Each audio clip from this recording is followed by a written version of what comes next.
Coming up on We Talk News this week, the first week of numbers are in from adult use sales in Ohio, and $11 million passed through the registers over the first 7 days. We'll hear from Ohio's Tim Johnson from Cannabis Safety First. And California busts illegal grows and storefronts in Los Angeles while confiscating 2.2 million packages of cannabis. Plus, Missouri dispensaries have to remove 135,000 products from their shelves and lock them in their vaults after the regulatory board discovers untested products on the shelves and not recorded properly in Metric, the state's seed-to-sale tracking software. And the U.S. Congress gets regulatory advice on hemp from an unlikely source, the alcohol industry, which is fast becoming the plant's best advocate in Washington, D.C. And this dispensary in Connecticut is getting a lot of attention for all the wrong reasons. All that and Coast to Coast Cannabis News with Alaina Pinto next. Music Studio. We are Pro Cannabis Media.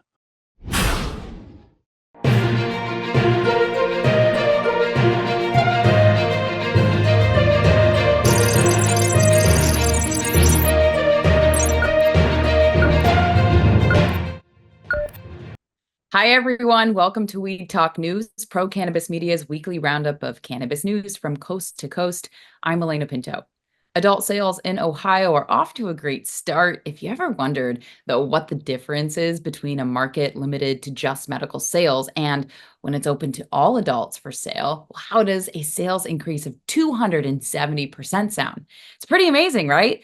That's the result of just over $11 million in sales since August 6th, which was opening day. Tim Johnson is a retired law enforcement officer and trainer who is now part of Cannabis Safety First. PCM founder Jimmy Young talked to Tim last week, and this week he has his reaction to the first week of sales in the state where he worked to establish adult use. My reaction is, I'm impressed. I don't believe that we reached our full potential, but it's definitely a very large start for what Ohio has to come, I believe. And I think, there are many variables that play in this. It is the first week, so there are a lot of curiosity purchases. It is the first week, so there's a lot of surrounding states that don't have programs that are coming into Ohio to purchase.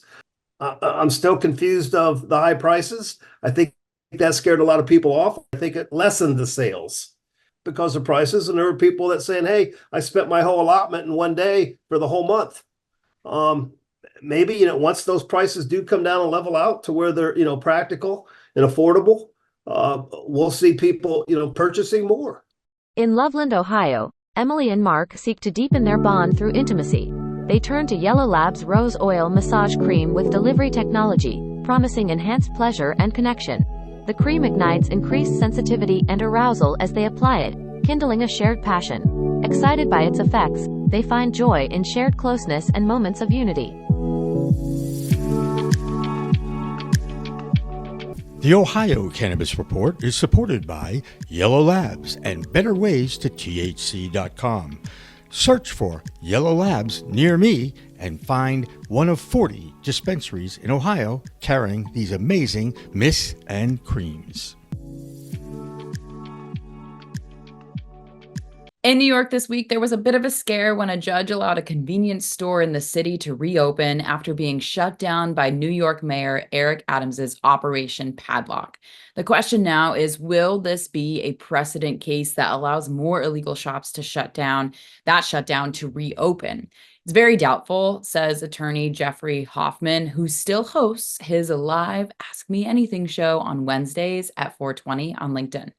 Is this a precedent for breaking the back of the padlock program in New York? No.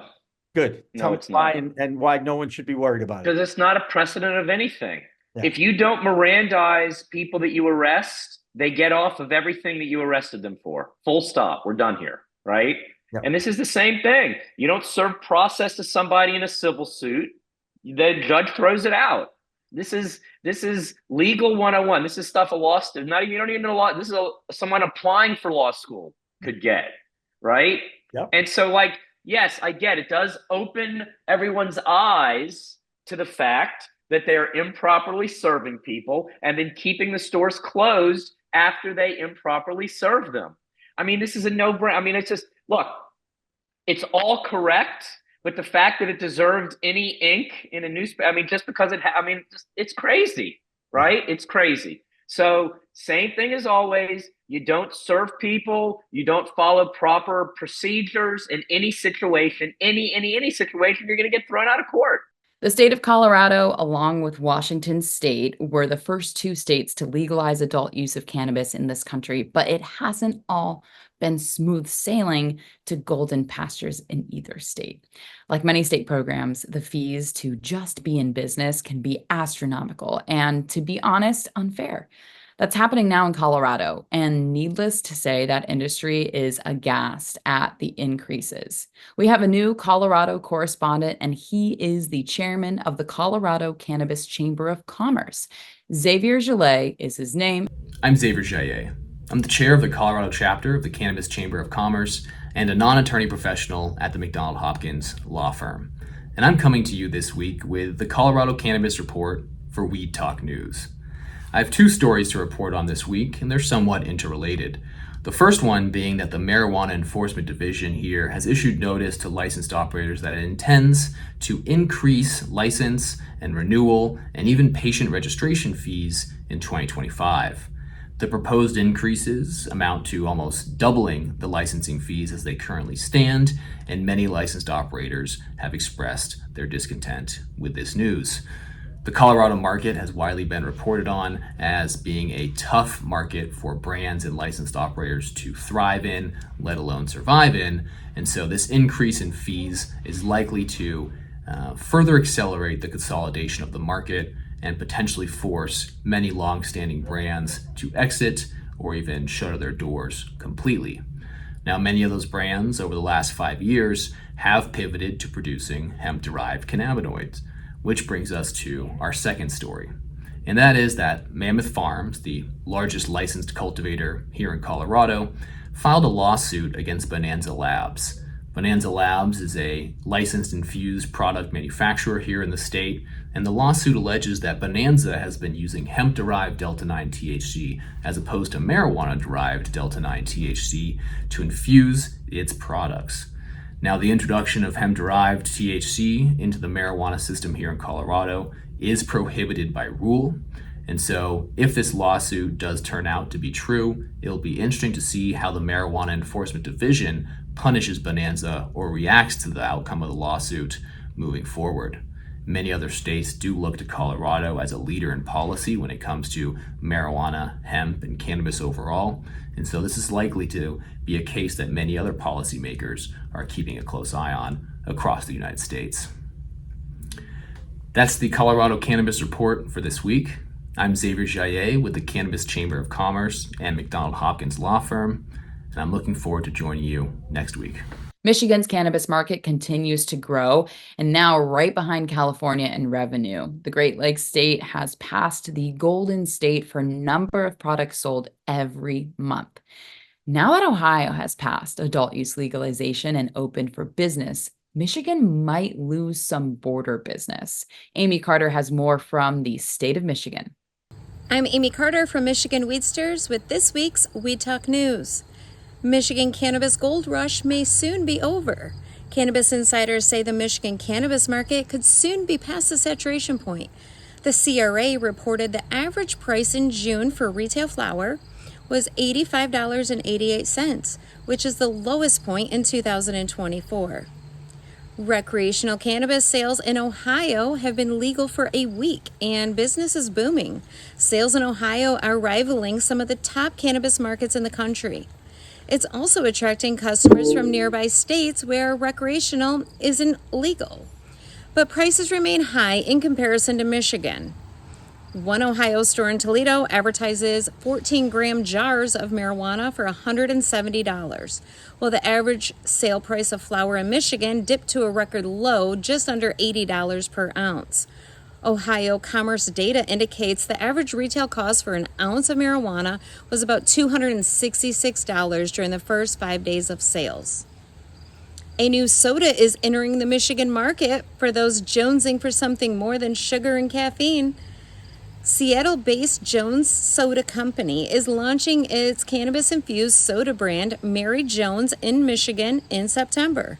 However, Michigan regulates hemp-derived cannabis the same as marijuana, meaning any intoxicating hemp products like Mary Jones must be manufactured in the state and sold at state-regulated dispensaries.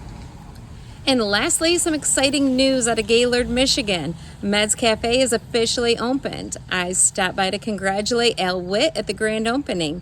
His journey has been an interesting one, from jail to probation, activist to city council member, and now an entrepreneur. Way to go, Al. I'm Amy from Michigan Weedsters. We'll see you next week. There's more and more attention by various state legislatures on what to do with all those Delta 8 products that are ending up in convenience stores and gas stations. Politicians are finally realizing the mess they created with the 2018 Farm Bill that allowed the growing of hemp. That's the cannabis sativa plant with less than 0.3% THC. The hemp industry did get a win this week in California when a bill that would have wiped out the entire cannabinoid-derived market in that state got thrown out. If there's one country in the world where cannabis could maybe help them get through a war, it's Ukraine. And this week, that country's controlled legalization of medical cannabis started. 30% of their military veterans and current enlisted personnel suffer from PTSD, and now covered under the state-run program. Patients must be prescribed the plant medicine by a certified doctor who has diagnosed specific conditions like PTSD, cancer, and epilepsy. Hemp has also been legalized for medical, industrial, and scientific purposes. This is a totally controlled state-run distribution and diagnosis program, and there is no plan for recreational sales to adults. You do have to wonder, though, how long it will take for Ukrainians to figure out how to make Delta 8 products from hemp that do get you high. It's just how humans behave. Well, next up, Virginia with Joe Parsons. Here he is. I'm Joe Parsons with the Virginia Cannabis Connection, and this is the Virginia Cannabis Report on Weed Talk News. Since I relocated home to Virginia almost 2 years ago, it's been challenging to stand up and speak out for reform and legalization here in the Commonwealth. However, one of the things that has driven me is how strongly that I believe cannabis has changed my life for the better. Scott McStacy from Sativix Agricultural has not only been an amazing resource for helping me to reach others, but through multiple interviews and conversations, we became great friends. We also share something much bigger. We're both survivors who believe cannabis saved our lives. You also are a cancer survivor. Tell us about that if you don't mind. I will, and I'm happy to, because, we do share this, and that's a special bond, Joe. Thank you. In 2003, I had developed a tumor the size of a French bread. It was 11 inches long and 9 inches around. I didn't know I had it. I was very heavy at the time, and it burst inside me. So I was in sepsis, as you can imagine, and that's the infection of the abdomen that can kill virtually anybody. They told me that there was very little, if anything, they could do, and for me to prepare. So I did. I laid there and I thought about it. And honestly, I had had a really rough run up to then. I had gotten divorced and I was angry, and that led to the cancer, along with being a heavy drinker. And so I just accepted it and laid back. And then there came a call from a surgeon at a different hospital. And he was a colorectal specialist, one of the best in the world. And he just happened to be on call, and he saw my MRI.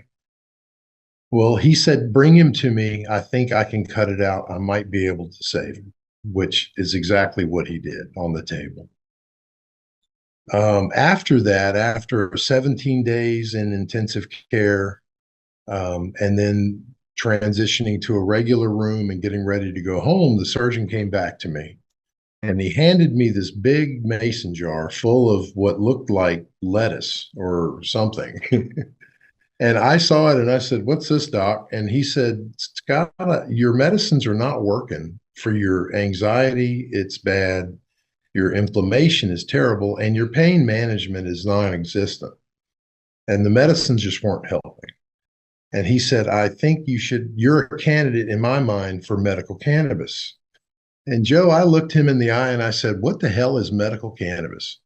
I had no idea that was even a thing. And I mean, I said, do you mean like pot?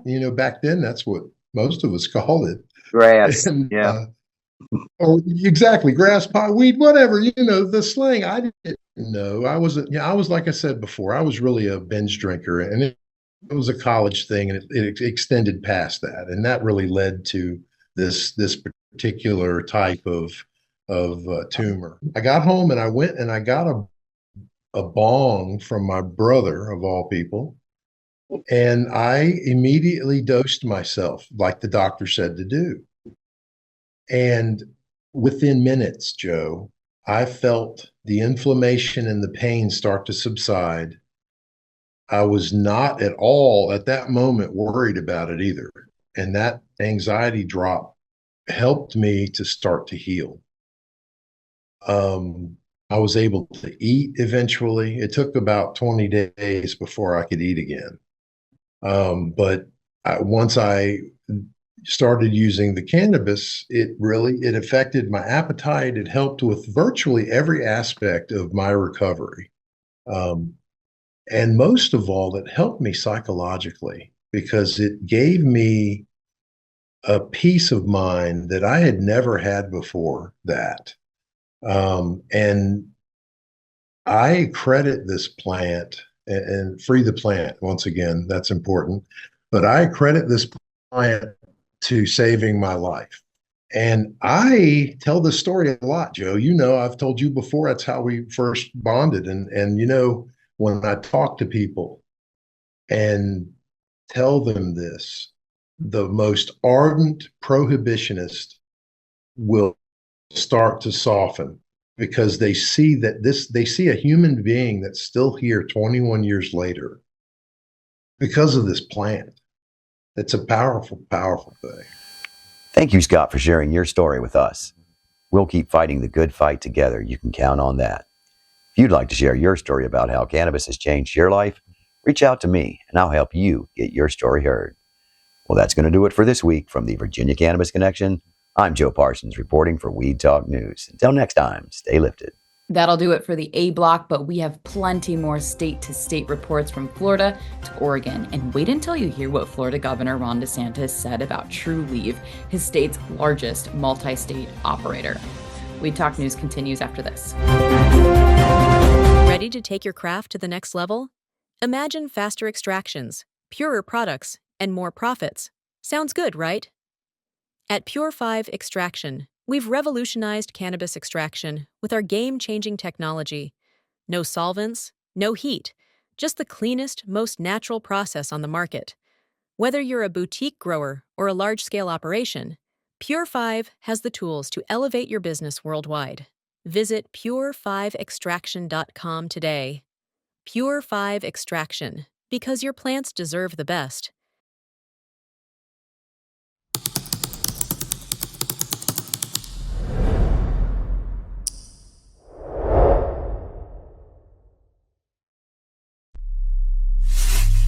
We are Pro Cannabis Media. Welcome back to the B block, or second section of Weed Talk News. I'm Alaina Pinto. Las Vegas, Planet 13, is fast becoming a multi-state operator in the cannabis world.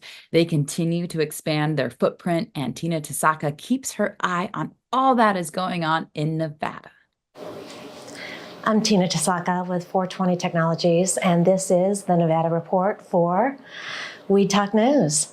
Great news for Nevada dispensaries and the cannabis market.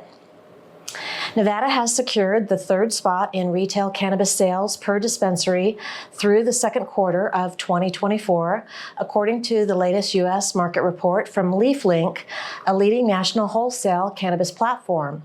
Overall, Nevada dispensaries have experienced a 7% growth in the sales during the first half of the year, with average monthly sales reaching $450,000.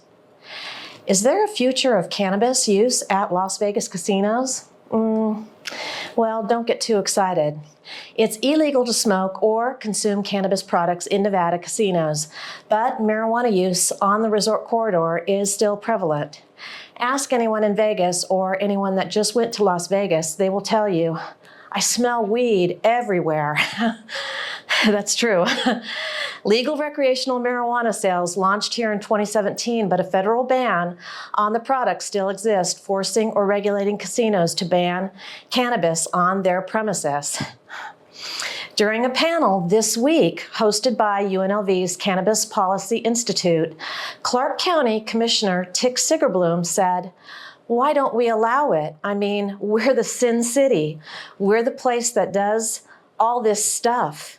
If we do it right now, we can be the new Amsterdam. Tick also commented, quote, that's the best irony in this whole thing is that it's already happening everywhere. Both incidents, gaming and marijuana, are happening together separately, but all over everywhere. So we're talking about an imaginary line, unquote. Sigerbloom thinks that the integration of cannabis within the gaming industry is inevitable and said it would be a perfect integration to entertainment, which casinos already provide. Stay tuned for more, as I will continue to report on gaming and cannabis in the Silver State. Planet 13, the massive 112,000 square foot entertainment complex, has partnered with Grammy and Gold Globe nominated artist Wiz Khalifa's Khalifa Kush to cultivate, manufacture, and sell Khalifa Kush premium products at the world's largest dispensary just off the Las Vegas Strip. That's it for the 702. I'm Tina Tasaka with 420 Technologies and Weed Talk News. For the most part, it's been a quiet week in Washington, D.C. Well, next week is the Democratic National Convention, and expect to hear Kamala Harris's plan for legalization as part of the platform. Whether you support that party or Republicans, the fact is the Democrats are first major political party to offer cannabis legalization. There's a new country that is taking up a cannabis legalization initiative in their governing body. It's the Philippines. The Southeast Asian country's House of Representatives voted overwhelmingly in favor of legalizing medical cannabis this week. The final count of that vote was 177 for, 9 votes against, and 9 abstained. That bill now goes to the Philippine Senate, where it will undergo another vote before it heads to their president.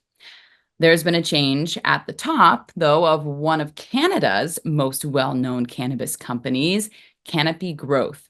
David Klein, their most recent CEO, is going to retire at the end of this year. And Debi Facey has more from our cannabis-friendly neighbors up north. This is Debi Facey with your Canadian Strain of the Week. So what we have this week in Canada is our David Klein, which is the CEO from Canopy Growth, is going to be retiring at the end of March 2025. So at this point in time, Canopy Growth is looking for replacements, but obviously that is not to be filled for the position until the end of March, beginning of April. Next, what we have is Tilray entering the brewing in section. So they have signed on an agreement with Molson Canadian or Molson Coors in order to create some sort of infusion of both cannabis and beer. Let's see how that works out. Fingers crossed. They are both part of the Fam Jam, so let's just see if the Cannabis family really does infuse well enough. Next, what we have is Dr.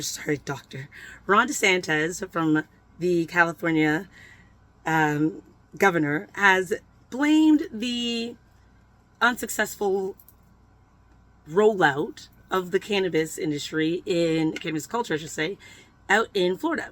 This is due to the fact that most of our stock listings that we do have connected to the States and Canada aren't showing any sort of potential rise in benefits for them.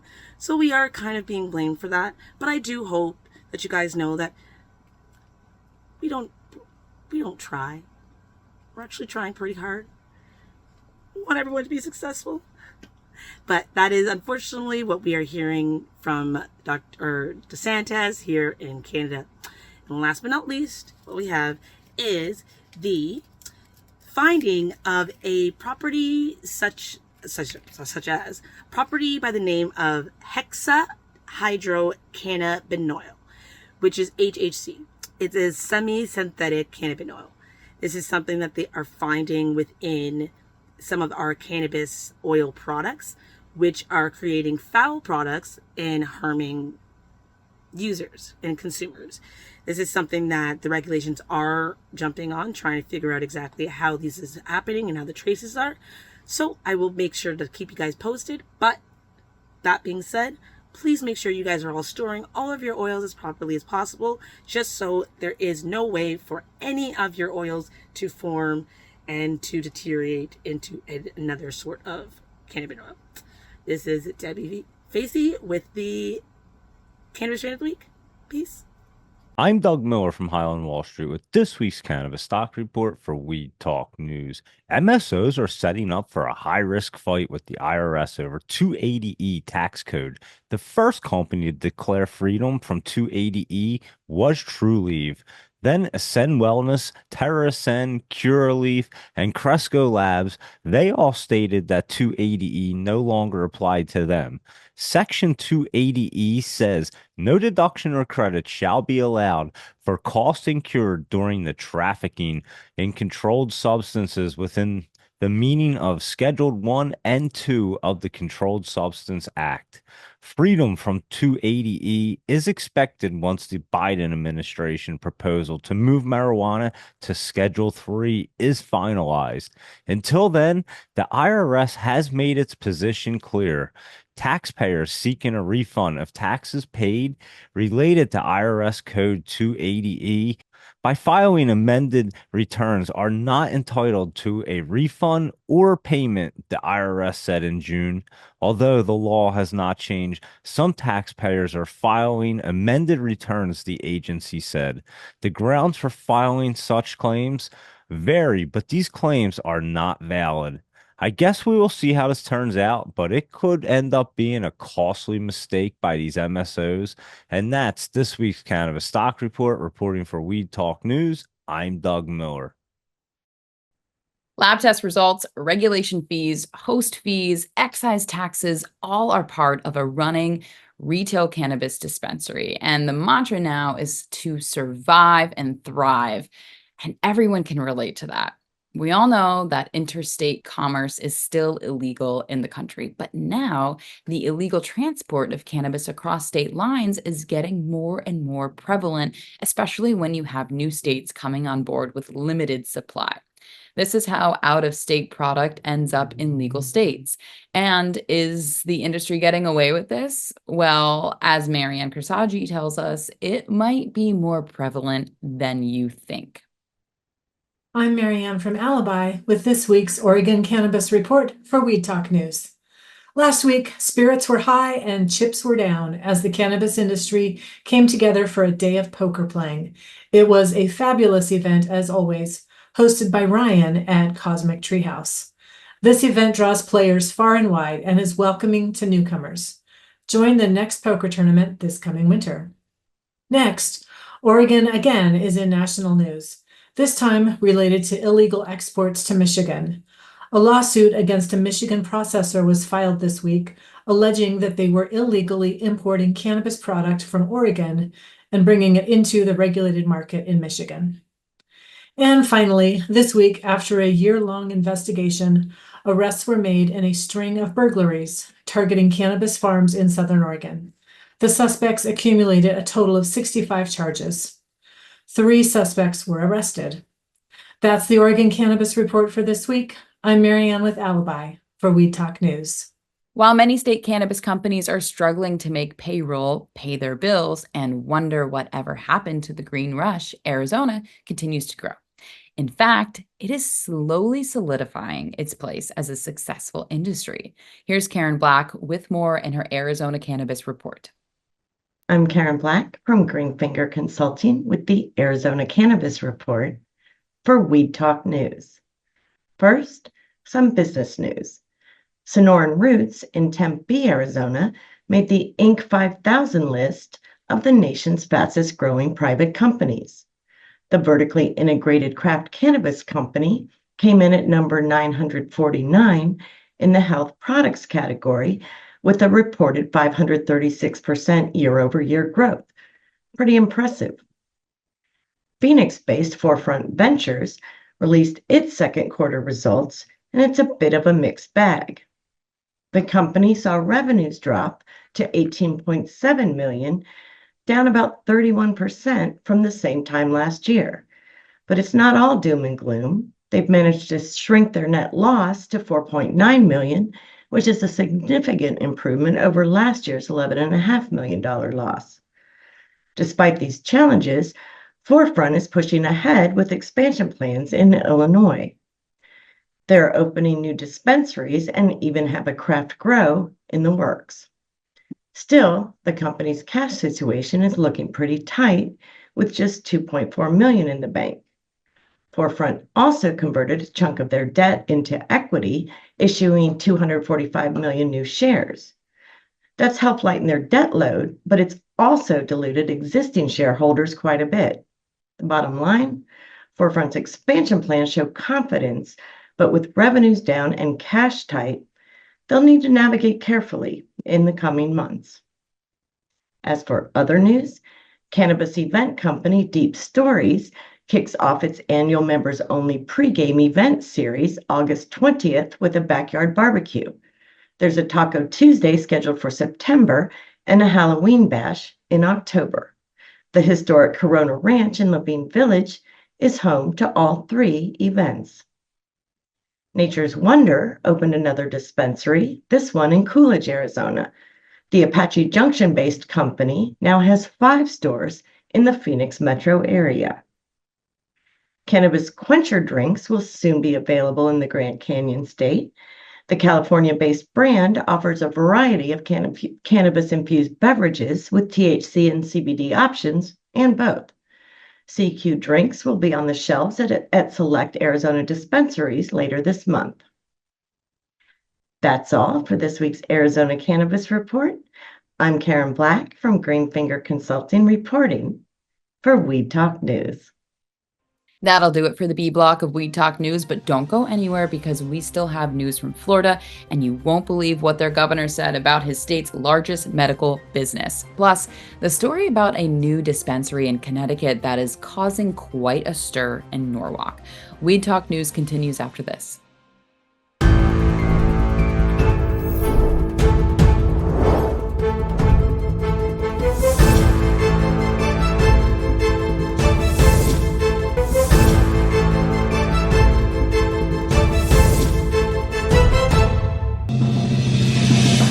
Coming up on We Talk News this week, WNBA superstar and Olympic champion Brittany Griner gets busted at a Russian airport for carrying hash oil.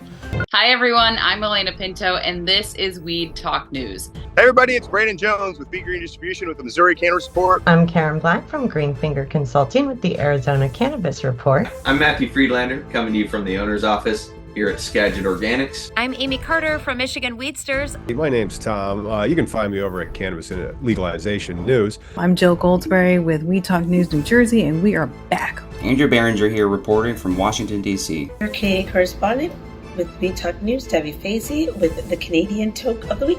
I'm Doug Miller from Highland Wall Street with this week's Cannabis Stock Report for Weed Talk News.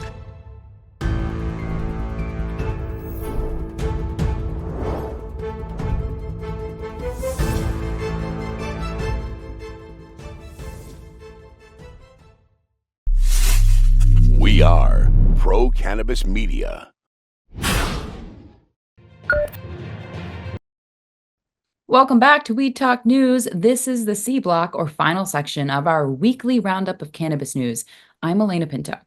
There's been another massive recall of untested products in Missouri, and while these products were not confiscated, they have been taken off the shelves of dispensaries because they weren't tested. So, what now? Let's check in with our Missouri reporter, Brandon Jones. Hey everybody, it's Brandon Jones with Missouri Cannabis Report for We Talk News, coming to you live from the Regalia at the Lake of the Ozarks.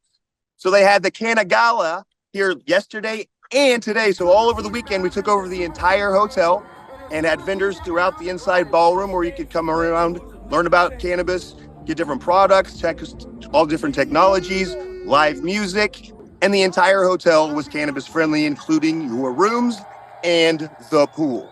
So it was a great time here. And another party was going down just 40 minutes down the street in the Lake of the Ozarks. So lots of fun going around, taking advantage of the summer and the weather here, and where you can get products. If you haven't heard, the second largest recall has happened here in the state. So there's lots of, quote, untested products that got delivered to the dispensaries. They've now had to take all the way off the shelves and put them back in a vault and store. And now they don't know what to do. It's a limbo again, where they've got all this product, but there's no money to go back for it. So they can't sell it, or they have to store it. They don't know what the next step is. So make sure you're getting products that have been tested properly. I don't know how this got to the market in the first place, but there's lots of fun going on here in the state of Missouri. That doesn't mean you can't find products. Just make sure you can get your fun, get your medicine, go out and take advantage of the weather. Come out to the regalia. So I'm Brandon Jones with the Missouri Cannabis Report for We Talk News. Stay medicated and educated. Have a great week. Hi, welcome to the New Jersey Report for We Talk News. I'm Joe Goldsberry, and here's what's happening in the Garden State. We've been following this ongoing story out of Jersey City for a while now. Mayor Fulop is standing firm on his decision to prohibit police officers from consuming cannabis during their off-duty hours, citing concerns that they do handle weapons, understandably. However, 5 officers who were previously terminated for consuming while off duty have won their cases and have been reinstated and continue to fight for their right to use cannabis on their personal time. As we reported earlier, the officers were ordered to be reinstated, and this happened back in 2023 by Judge Niels, who is now saying that his decision is unlikely to resolve the conflict between the city and the officers, citing that it is, Mayor Fulop is citing that this is in federal court now.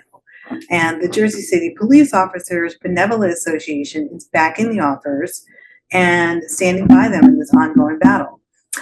In other news, this is Black Business Month in August, and it's also Black Philanthropy Month.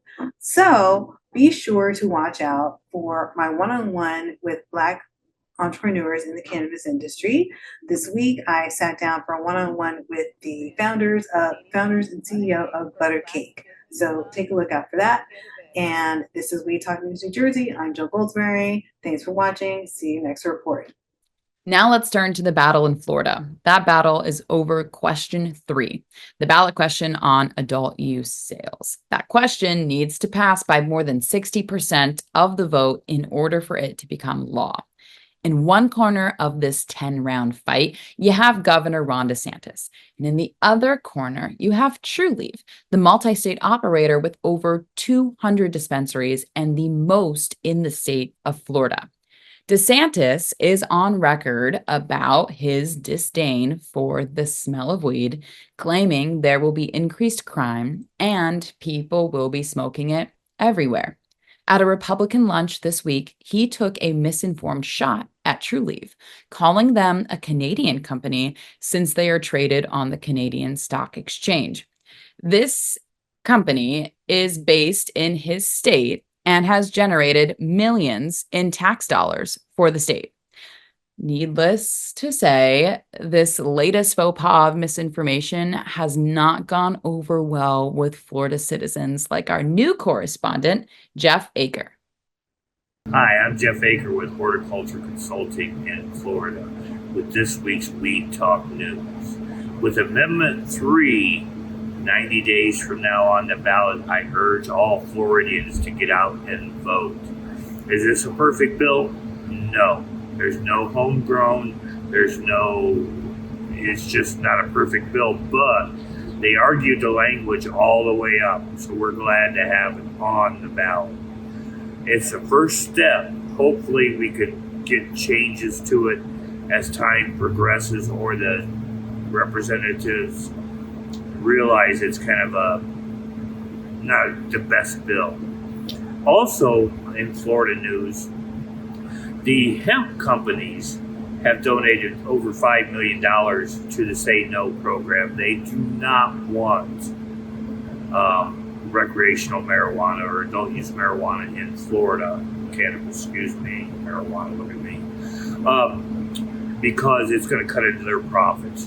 Ron DeSantis vetoed the bill that would have made it illegal. With 10,000 stores in Florida, it's no wonder they don't. If you figure each store has 5 to 6 people, you know, that's 50 to 60,000 employees. So they don't want it. Please get out and vote. In Florida, there's early voting next week on the 20th. I'm going out to vote, and I'm voting yes for 3. Hopefully you will too. Come back next week. I have some more news for you. Jeff Aker with Horticulture Consulting in Florida. Here in Massachusetts, the focus on the industry is on all the wrong places, like the Cannabis Control Commission. This week, the state regulatory body issued some more licenses in different categories at the same time as more dispensaries are closing. PCM founder Jimmy Young has this week's Bay State report with a little help from our friend Chris Faraone from the Talking Joints Memo. Thanks, Alaina. I'm the founder of Pro Cannabis Media, Jimmy Young, and this is the Bay State Cannabis Report for Weed Talk News. Growing pains continue for the Massachusetts dispensaries as many are closing, but they're also opening. So what's the deal? Chris Faraone of the Talking Joints Memo.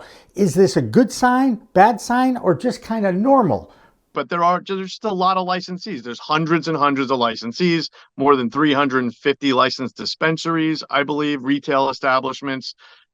As for whether they're keeping up, I mean, there are still more coming online than there are going out of business. We're at about, there's a couple ways to look at it.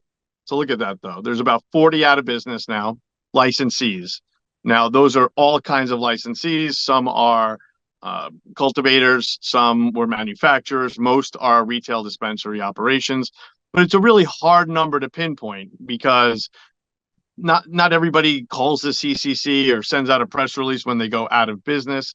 You also have a lot of people who were, provisional licensees or even given their final license, but we never heard of these companies. It's like I just heard the other day about a totally random cultivation. I won't say the name, but I don't think they ever put any product on the market. They are final licensed. They do have investors mad at them, but they never put anything out. They've grown some weed. I think they turned some of it into distillate, but to actually get in the game.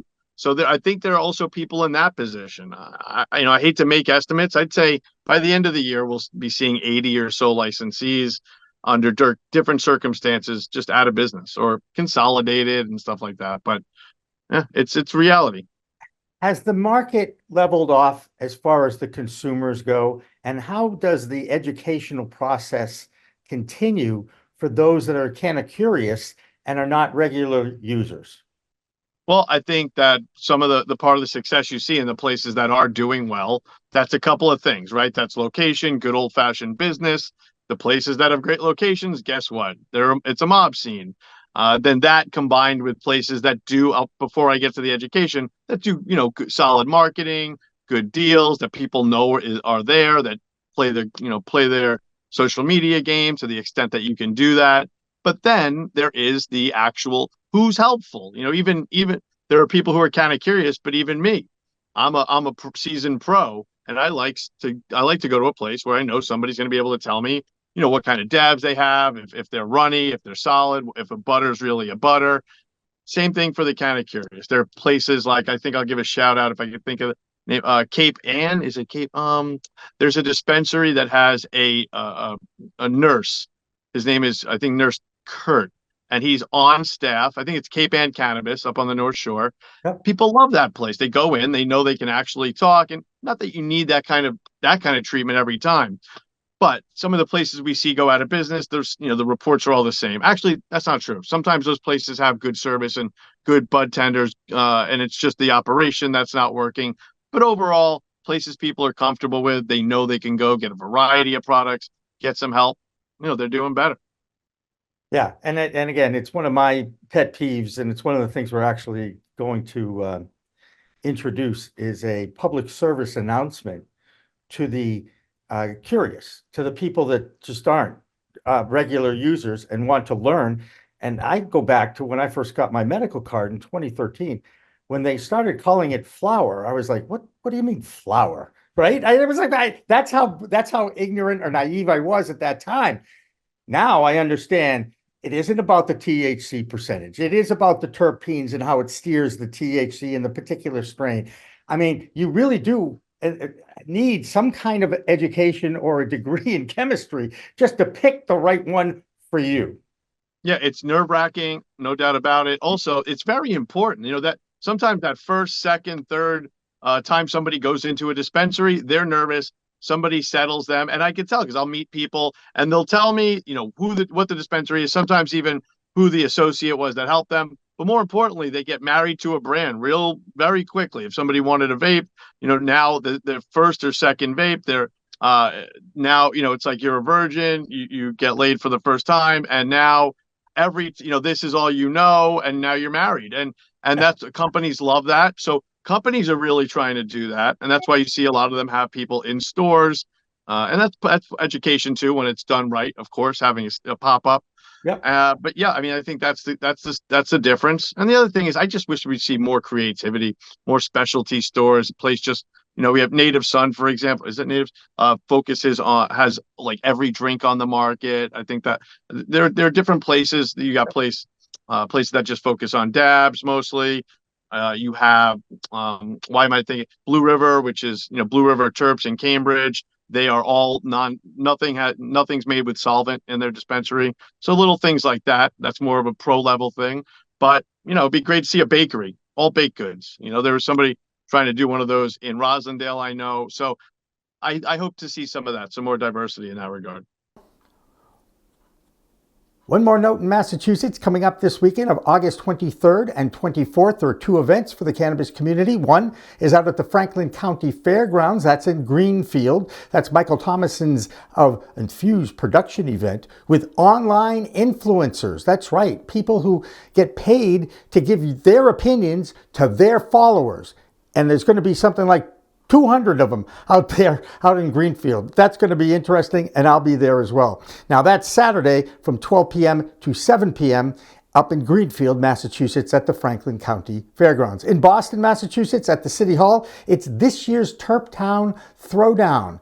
And that is a full day of music, vendors, and outside enjoyment. Let's hope the weather holds up. That's this week's Bay State Cannabis Report. I'm PCM Founder Jimmy Young. Now back to Alaina Pinto for the big finish. And finally tonight, many legal states restrict the exterior design of dispensaries. Here in Massachusetts, they don't allow anyone to window shop or even look inside a window at the interior of the dispensary.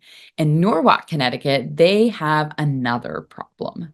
The exterior design of a licensed drive-through dispensary. Check this out. This is called Shangri-La, and its CEO, Naval Patel, thinks his store will stand out since it has a pink and purple exterior. The Norwalk town planner, Louis Schulman, gave Shangri-La the permit to operate, even though he says the building is ugly, really ugly. Patel thinks people will like to take pictures of it and that it attracts attention. Well, what do you think? Or if you are like most cannabis consumers, if it sells good cannabis and it's priced right, you'll love it, right? That's this week's Weed Talk News. I'm Alaina Pinto. Remember, it's a whole new world of weed out there, so use it responsibly, and we'll see you next time.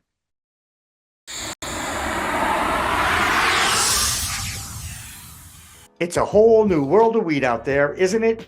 Everyone is learning new ways to titrate, ingest, consume, imbibe, and engage with this plant medicine we call cannabis. Now let me tell you my cannabis story. I've had 4 major surgeries in the past 23 years and suffer from osteoarthritis with a variety of metal parts in my body and one on deck. Now, thanks to those chronic pain issues, I've been a medical patient in Massachusetts for almost 10 years now. I remember my first trip to a dispensary just outside of Boston, and I told the bud tender I didn't want to smoke it anymore. So I tried edibles, then tinctures, then vaping, and now if I'm going to smoke, I only use the Weegit's filtration system. What? The Weedgets.com, Weedgets, that's weed, W-E-E-D, G-E-T-S.com, is where you'll find the planet's coolest product that cools the smoke from everyone's favorite flower. The guy that started this was a pretty good medical device manufacturer, and he created this maze pipe that cools the smoking process from 1300 degrees Fahrenheit upon inflammation down to just 90 degrees when it reaches your mouth. That's right, 1300 down to 90. That's why this maze pipe is amazing. Now, add in the code of PCMTV and you get 15% off. So just go to Weedgets.com and check out the best way to enjoy a cooler smoke with less coughing and hacking and more peace of mind.